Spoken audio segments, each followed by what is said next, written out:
Friends, welcome to EduACS, your education mentor.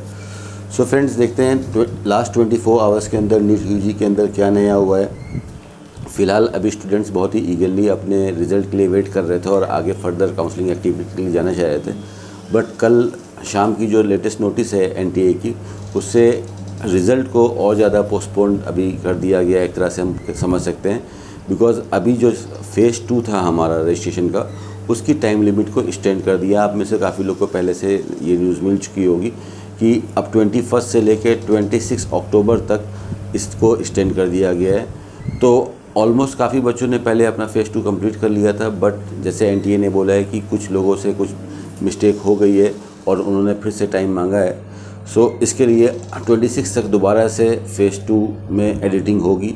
अगर आपने पहले एडिटिंग कर ली है, आपका सारा करेक्शन सही है, तो आपको कुछ भी नहीं करना है। अगर किसी को कोई करेक्शन की रिक्वायरमेंट है तो करेक्शन में जेंडर, नेशनैलिटी, ईमेल, कैटेगरी, सब कैटेगरी, ये सब चीज़ें हम यहाँ पे चेंज कर सकते हैं दोबारा से लॉगिन करके और सबमिट कर सकते हैं। लेकिन फिर से एक बार आप रिमाइंड कर लीजिए कि अगर आप पहले से करेक्शन कर चुके हो तो आपको करेक्शन की कोई भी आवश्यकता नहीं है।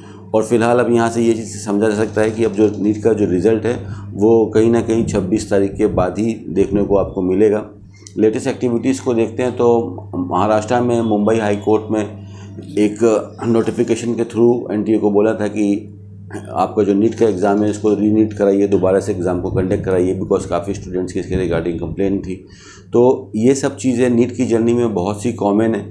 पिछले 3-4 साल के अंदर जब से नीट हो रहा है, हर बार देखा जाता है कि काउंसलिंग चल रही है, बीच में किसी बच्चे ने PIL करी, काउंसलिंग रुक गई। ऐसे ही 2 साल पहले पंजाब में भी हुआ था कि पंजाब की काउंसलिंग 3 राउंड तक रुकी रही। 2 साल पहले यही चीज़ आपको ESIC में देखने को मिला था। लास्ट ईयर नीट PG के अंदर भी काउंसलिंग रुकी थी, UG की भी काउंसलिंग स्लो चल रही थी।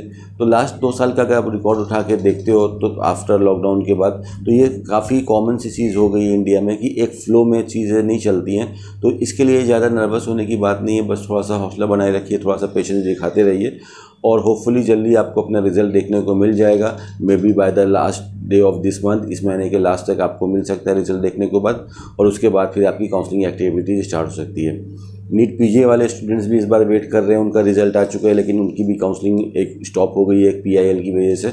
तो दोनों सेक्टर में UG और PG, MSMD और MBBS में थोड़ा सा पेशेंट को होल्ड करना पड़ रहा है। तो अपना संयम बना के रखिए, पेशेंस दिखाते रहिए, ज़रूर हफ्ते भर के अंदर आप लोग के रिज़ल्ट आ जाएंगे। उसके बाद आप फर्दर एक्टिविटीज़ के लिए बढ़ सकते हो। काफ़ी स्टूडेंट्स ने कंप्लेन किया, पेरेंट्स ने बताया कि उनको प्रॉब्लम हो रही है, वो डिफरेंट कंट्रीज से इंडिया आ रहे थे अपने बच्चों की काउंसलिंग कराने के लिए, बट एकदम से प्रॉब्लम आ गया। देखिए, लास्ट के भी वीडियो में हमने आपको बताने की कोशिश करी थी कि अभी NTA ने कोई रिज़ल्ट को ऑफिशियल डेट नहीं निकाली है कि रिज़ल्ट निकालेंगे।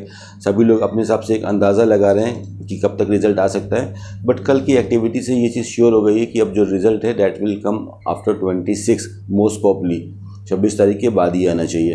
तो रिज़ल्ट अपना टाइम के अंदर आ जाएगा, उसके बाद काउंसलिंग भी स्टार्ट होगी। बस थोड़ा सा हमको यहाँ पे और पेशेंस रखना है और इन मीनवाइल हमको काउंसलिंग के बारे में और चीज़ें समझ लेनी है। तो फिलहाल जो हमने लास्ट सेशन में बात किया था कि जहाँ से न्यूज़ आ रही है कि पंजाब में आदिश मेडिकल कॉलेज की थोड़ी सी फ़ीस बढ़ी है, KMC मणिपाल ने अपनी फ़ीस का रिवाइज किया है, तो हमदर्द मेडिकल कॉलेज ने भी अपनी फ़ीसेस को बढ़ा लिया है, BLD बीजेपी ने भी अपनी फ़ीसेस को बढ़ा लिया है। तो इस बार ये भी देखने को मिल रहा है कि हमारी थोड़ी फ़ीसेस भी डिफरेंट जगह पे बढ़ रही है। अब कुछ कॉमन से क्वेश्चन ले लेते हैं आज के सेशन में, जो काफ़ी इंपॉर्टेंट क्वेश्चन है काफ़ी कुछ स्टूडेंट्स और पेरेंट्स के। वो ये है कि सर, जो हमारी सीट्स होती हैं दोनों डिपार्टमेंट के अंदर, MBBS के गवर्नमेंट डिपार्टमेंट के अंदर और MBBS के प्राइवेट डिपार्टमेंट के अंदर, इसका डिस्ट्रीब्यूशन कैसा होता है। उनको अभी भी कन्फ्यूज़न है कि ये मैनेजमेंट कैटेगरी क्या होता है, मैनेजमेंट कोटा क्या होता है। तो इस चीज़ को थोड़ा सा क्लैरिफिकेशन कर लेते हैं। पहले स्टार्ट करेंगे गवर्नमेंट की सीट के ऊपर से। तो जो गवर्नमेंट कॉलेजेस की जो सीट होती हैं, पहले गवर्नमेंट कॉलेज में सिर्फ गवर्नमेंट कोटा होता था, बट समय के साथ साथ इसके अंदर काफ़ी चेंजेस देखे गए। आज की डेट में गवर्नमेंट कॉलेज के अंदर कुछ सेमी गवर्नमेंट टाइप की भी सीट्स होती हैं जहाँ पे बच्चों को लगभग 7 लाख 7.5 लाख रुपए एनुअल ट्यूशन फीसेस देनी पड़ती हैं और वो सेमी गवर्नमेंट में एडमिशन ले सकते हैं। हर स्टेट के में ये सेमी गवर्नमेंट नहीं है, कुछ ही स्टेट्स में है और कुछ स्टेट में नहीं है। तो जो स्टेट के अंदर है, जैसे राजस्थान के अंदर सेमी गवर्नमेंट सीटें हैं तो उसका बेनिफिट राजस्थान के स्टूडेंट को ही मिलेगा। वेस्ट बंगाल के अंदर सेमी गवर्नमेंट है तो उसका बेनिफिट वहीं के स्टूडेंट को मिलेगा। तो इसका जो बेनिफिट, पहले हमको इसमें ये देखना रहता है फ्रेंड्स कि क्या सीट डिस्ट्रीब्यूशन और उसमें क्या हम पार्टिसिपेट कर सकते हैं, क्या उसका बेनिफिट हमको मिल सकता है। तो कहीं पे भी गवर्नमेंट के अलावा सेमी गवर्नमेंट सीट्स हैं तो उसका बेनिफिट स्टेट काउंसलिंग के थ्रू ही अलॉटमेंट होता है। तो स्टेट काउंसलिंग में स्टेट वाला ही बच्चे को वो सीट मिल सकती है। और आज की डेट में देखने को मिला है कि पिछले 2-3 साल में जो गवर्नमेंट मेडिकल कॉलेज है उसमें भी 15% सीट्स कुछ स्टेट के अंदर एनआरआई कोटा के अंदर भी मिलता है। तो लो स्कोर वाले बच्चे 200, 300, 400 वाले बच्चे भी गवर्नमेंट कॉलेजेस में पढ़ पाते हैं बाय एनआरआई कोटा। तो एनआरआई स्पॉन्सर से भी आप इसमें एडमिशन ले सकते हो। तो गवर्नमेंट कॉलेज तो है, लेकिन गवर्नमेंट कॉलेज के अंदर एक गवर्नमेंट सीट है जिसको हम ऑल इंडिया कोटा से कोई भी जा सकता है, स्टेट कोटा से स्टेट का बच्चा जा सकता है। और अगर आपके स्टेट के अंदर सेमी गवर्नमेंट कॉलेज है तो आप सेमी गवर्नमेंट के लिए भी ट्राई कर सकते हो। और एनआरआई एक ओपन प्लेटफॉर्म होता है। एनआरआई से कोई भी बच्चा, इंडिया का कहीं का भी बच्चा एनआरआई कोटा से किसी भी अदर स्टेट के एनआरआई कोटा में जाके काउंसलिंग करा सकता है। जो उसके नॉर्म्स होते हैं उसको फिलफिल करना रहता है। एनआरआई कोटा में इंडिया में फीसेस 80 लाख रुपीज़ से लेके 1 करोड़ रुपए तक फीसेस हैं। पौंडीचेरी में एनआरआई कोटा चलता है, पंजाब में एनआरआई कोटा चलता है, हिमाचल प्रदेश में एनआरआई कोटा चलता है, हरियाणा में एनआरआई कोटा चलता है, गुजरात में एनआरआई कोटा चलता है और राजस्थान में एनआरआई कोटा चलता है। ये सब ऐसे स्टेट हैं जो अपने गवर्नमेंट कॉलेज में भी एनआरआई कोटा की भी सीट्स रखते हैं। इसके अलावा तो ये हमारा हो गया सीट का डिस्ट्रीब्यूशन गवर्नमेंट मेडिकल कॉलेज में, कि गवर्नमेंट मेडिकल कॉलेज में एक प्योर हमारी गवर्नमेंट की सीट्स होगी जिसका कट ऑफ नियर अबाउट 590 के आसपास रहेगा लोअर कॉलेज के, और हायर कॉलेज का कट ऑफ बट ऑब्वियस सी बात है कि 620, 30, 40, 50 एंड सो ऑन रह सकता है ऊपर। और तो एक गवर्नमेंट कोटा की सीट होगी, एक सेमी गवर्नमेंट की होगी और एनआरआई की होगी।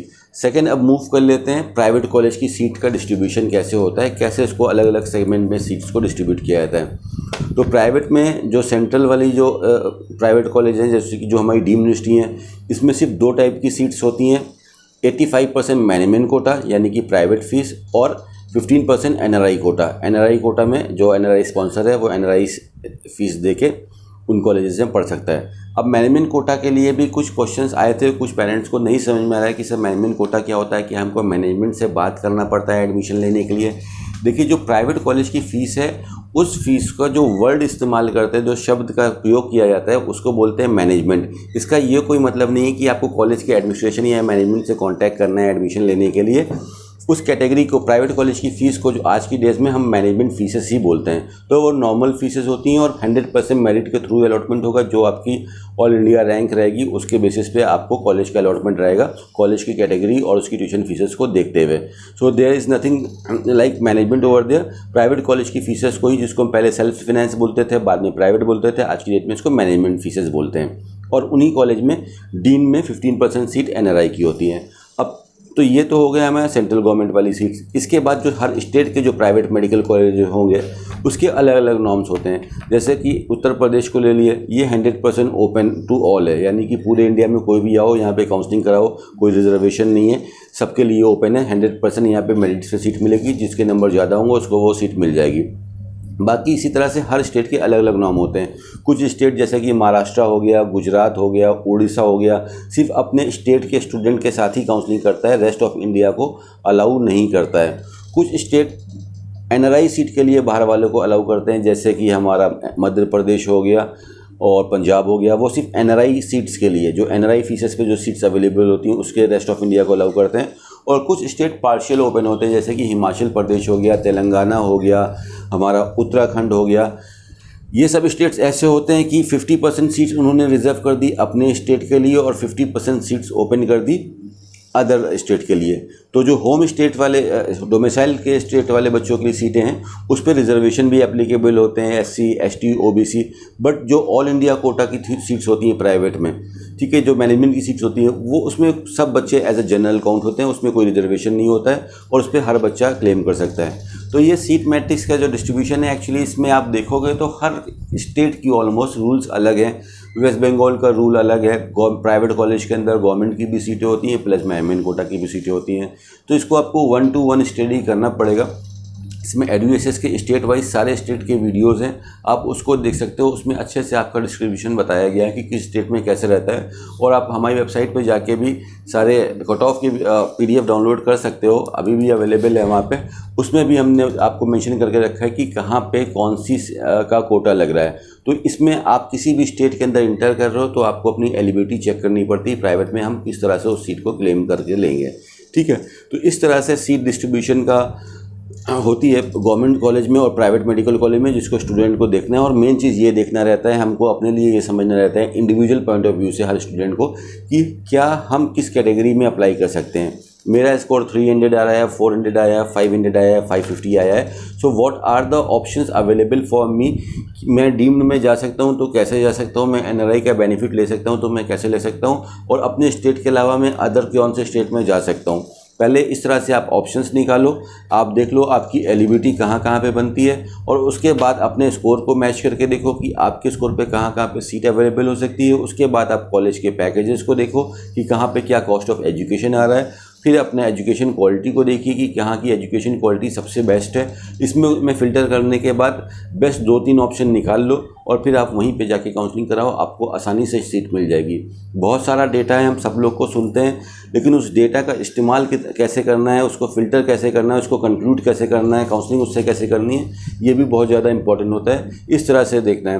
काफ़ी पेरेंट्स ये भी पूछ रहे हैं कि सर मैं डीम्ड में पहले काउंसलिंग कराना चाहता हूँ, वहाँ पे एक सीट सेव कर लेना चाहता हूँ, उसके बाद अपग्रेड में जाके उस सीट को इम्प्रोवाइज़ करना चाहता हूँ, बट साथ ही साथ में मैं अपने स्टेट में महाराष्ट्र में तेलंगाना के अंदर भी ट्राई करना चाहता हूँ कि वहाँ से अगर हमको अच्छा कॉलेज मिलता है तो मैं उस सीट के साथ जाना चाहूँगा। इसमें मेरी क्या काउंसलिंग अप्रोच है वो रह सकती है। तो देखिए, डीम्ड में अगर आपको फर्स्ट राउंड में सीट मिलती है, आप उस सीट को आपको अच्छा लगता है, वो सीट आपके लिए बेस्ट है, सूट है, तो उस पर आप एडमिशन ले लो, फाइनल कर लो, या अपग्रेड के लिए ट्राई कर लो। इन केस अगर आप अपग्रेड के साथ कर रहे हो कि आपने एक सीट को होल्ड कर लिया, उसके साथ आप स्टेट का फर्स्ट राउंड कर सकते हो, तो सेकंड राउंड से पहले आपको पता चल जाएगा, डीम्ड के सेकंड राउंड से पहले उस स्टेट का पहला राउंड हो चुका होगा। तो आपके पास 2 सीटें होंगी, फिर आप डिसाइड कर सकते हो कि आप स्टेट वाली सीट को लोगे या डीम्ड वाली सीट को लोगे।